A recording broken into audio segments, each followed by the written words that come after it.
ప్రభుత్వంలో ఉండేటువంటి ఉద్యోగులకి సంఘాలు ఉన్నాయి.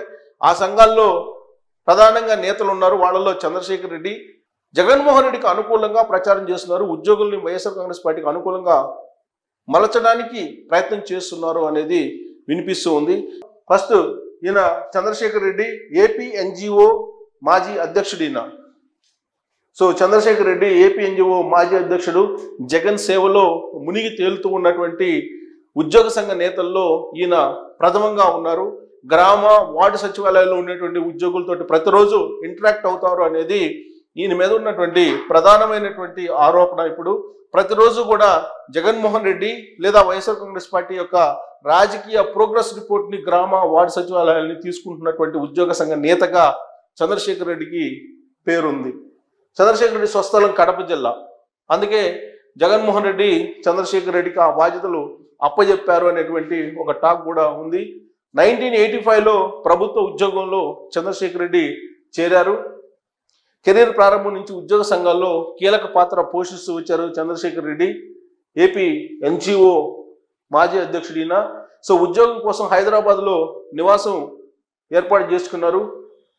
ఆ తర్వాత రాష్ట్ర విభజన తర్వాత అమరావతికి చంద్రశేఖర్ రెడ్డి షిఫ్ట్ అయ్యారు.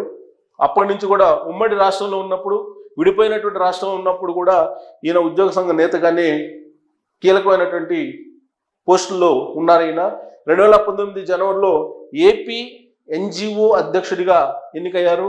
ఆయన ఎన్జిఓ అధ్యక్షుడిగా ఎన్నిక కావడం వెనక కూడా జగన్మోహన్ రెడ్డి అలాగే వైఎస్ఆర్ కాంగ్రెస్ పార్టీ మద్దతు ఉంది అనేది అప్పట్లో వినిపించినటువంటి మాట.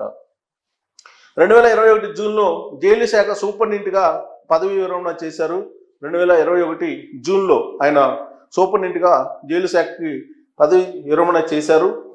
ఆ తర్వాత 2021 అక్టోబర్లో ప్రభుత్వ సలహాదారుగా నియామకం అయ్యారు. అంటే ఆయన జగన్కి చేసినటువంటి సేవను గుర్తించి ఇప్పుడున్నటువంటి ప్రభుత్వం ఆయనకి సలహాదారుగా ఇచ్చింది ఏపీ ఎన్జిఓ మాజీ అధ్యక్షుడు చంద్రశేఖర్ రెడ్డికి. సో ఇప్పుడు 36 సంవత్సరాల పాటు ఉద్యోగ సంఘం నాయకునిగా నాయకత్వం వహించినటువంటి అనుభవం ఉంది. పరిచయాలు కూడా ఉన్నాయి. సిపిఎస్ రద్దు పైన మాట తప్పినటువంటి జగన్ సేవలో ఆయన మునిగి తేలుతూ ఉన్నారు.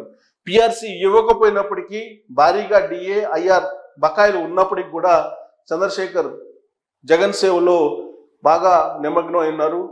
సో ఎన్జిఓ నాయకుడిగా ఉద్యోగుల కష్టాలు ఎప్పుడు కూడా చంద్రశేఖర్ రెడ్డి పట్టించుకోలేదనేది ఉద్యోగుల్లో ఉన్నటువంటి అభిప్రాయం.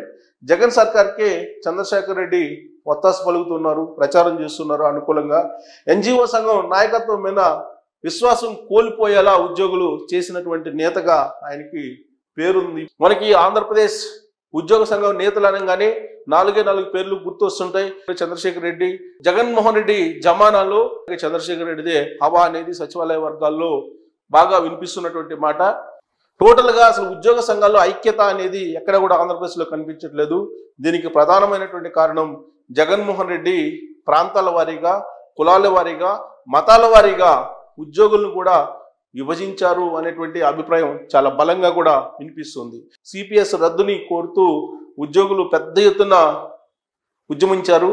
ఆ రోజు నుంచి విభజించు పాలించు సూత్రాన్ని జగన్మోహన్ రెడ్డి అనుసరించి ఉద్యోగుల్లో చీలిక తీసుకొచ్చారు. ఇప్పటి వరకు కూడా మళ్ళా ఉద్యోగులు ఎవ్వరూ కూడా సిపిఎస్ను రద్దు చేయాలి అనేటువంటి డిమాండ్ చేయడానికి కూడా ధైర్యం చేయలేనటువంటి పరిస్థితిని జగన్మోహన్ రెడ్డి తీసుకొచ్చారు.